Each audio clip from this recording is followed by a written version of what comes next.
Finally, we get to the third meal of Shabbat, Seudat Shlishit. Seudat Shlishit is also an obligation that we have. Right? The Gemara learns it from Psukim.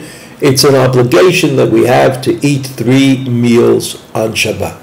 Usually, we eat these meals and Kovea Seudah on Lechem Mishneh also. We have 2 breads that we use when we eat the meal called Seudat Shlishit. The best time for Seudat Shlishit, according to the Shulchan Aruch, is after Mincha. Mincha, the time for Mincha is Chatzot plus a quarter of an hour. So that certainly at this time, it's no longer possible to eat bread. It's no longer possible to eat matzah. So what is it that we are to do? How can we possibly fulfill the obligation to eat Seudat Shlishit if you can't eat bread and you can't eat matzah? So there are 3 suggestions that have been adopted by the Jewish people at various places and various times, and those suggestions are available to you. One suggestion is to turn the morning meal into 2 distinct meals. The way you do that is, generally on Shabbat we eat courses. Right? I'm not sure that we're so hungry, but we get a kick out of eating a lot of food. So that food comes to us in courses. Instead of eating 4 courses together as part of the same meal, we start off, we eat the chopped liver, and then we have some soup, and then we stop, and we bench. Because that's a meal. Certainly that's a meal. And it's still long before 10 o'clock in the morning, Jerusalem time. And so after that, we take a walk around, we do something that indicates that the meal number 1 is definitely ended. And then we come back and we start meal number 2. Another 2 pitot, another tablecloth. We throw out the pitot, whatever's left in the crumbs, we throw it into the garbage, into the city garbage.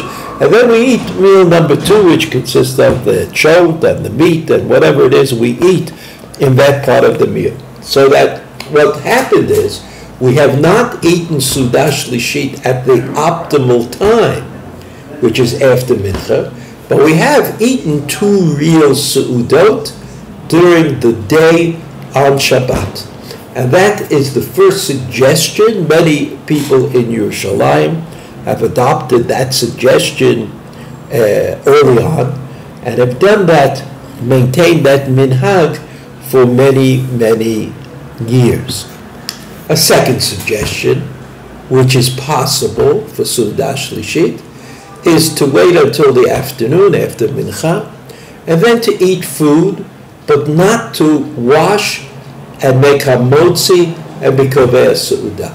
The Shulchan Aruch says that it's possible to eat perot, fruits, meat, fish, without being kovea seudah. Certainly on the short days in the winter, sometimes it's difficult for us to eat another meal at the time of Seudat Shlishit. So the Shulchan Aruch suggests that instead of eating a meal, we eat food, as much food as we can eat, and that would be good enough. So that those people who have already eaten 2 seudot in the morning, they could apply a kind of chumrah and say we're going to eat more food in the afternoon. In the morning we'll do it with netilat yadayim and lechem mishneh, and in the afternoon we'll do it without netilat yadayim, but we'll eat food in the afternoon that is appropriate. A third suggestion, which was adopted at the time by Rav Moshe Feinstein, is the suggestion of eating egg matzahs.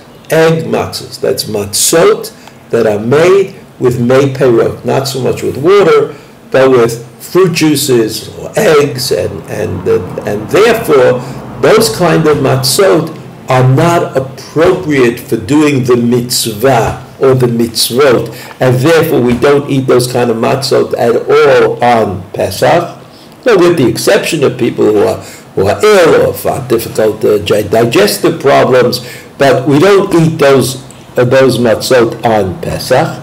And therefore, the argument is we should be able to eat them on Erev Pesach. On Erev Pesach, we don't eat the matzah that we eat on Pesach in order to do the mitzvah of achilat matzah, which, for example, according to some Rishonim and Achronim, the Gra, said that every time you eat matzah on Pesach, there's a kiyum of a mitzvah. You're doing a mitzvah act.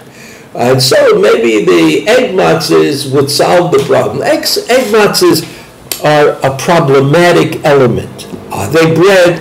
Do they act as bread? Can we make hamotzi? We have all of these questions. But Rav Moshe said that his feeling was that since the issue was the issue of the Isser, the Raisa, Bal Yirah of Chametz, that it would be judicious for people to use egg matzahs, because if the egg matzahs produce crumbs, and if those crumbs are left around, they are, after all, not chametz. They're made like matzot.